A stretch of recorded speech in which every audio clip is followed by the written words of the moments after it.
ৰাগ অনুৰাগ ধাৰাবাহিকখনৰ আজি নিশা হ'বলগীয়া এপিছডৰ প্ৰম' বৰ্তমান মুকলি হৈছে। আজিৰ প্ৰম'ত বাৰু আমি কি দেখিবলৈ পাইছোঁ আহকচোন আমি অকণমান চাই লওঁ।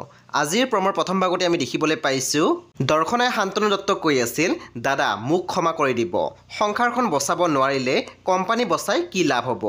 তাৰপিছত আমি প্ৰম'ত দেখিবলৈ পাইছোঁ নয়নাই ৰূপমৰ আগত কৈ আছিল, মই সকলোবোৰ গম পাইছোঁ, মোৰ সন্তানটোক কাঢ়ি নিবলৈ তুমি মোক গালি পাৰি আছা ন। তেতিয়া আমি দেখিবলৈ পাইছোঁ ৰূপমে খঙতে কৈছে, কি কৈ আছা নয়না, তুমি গম পোৱা নাই মোৰ চাকৰি গ'ল বুলি।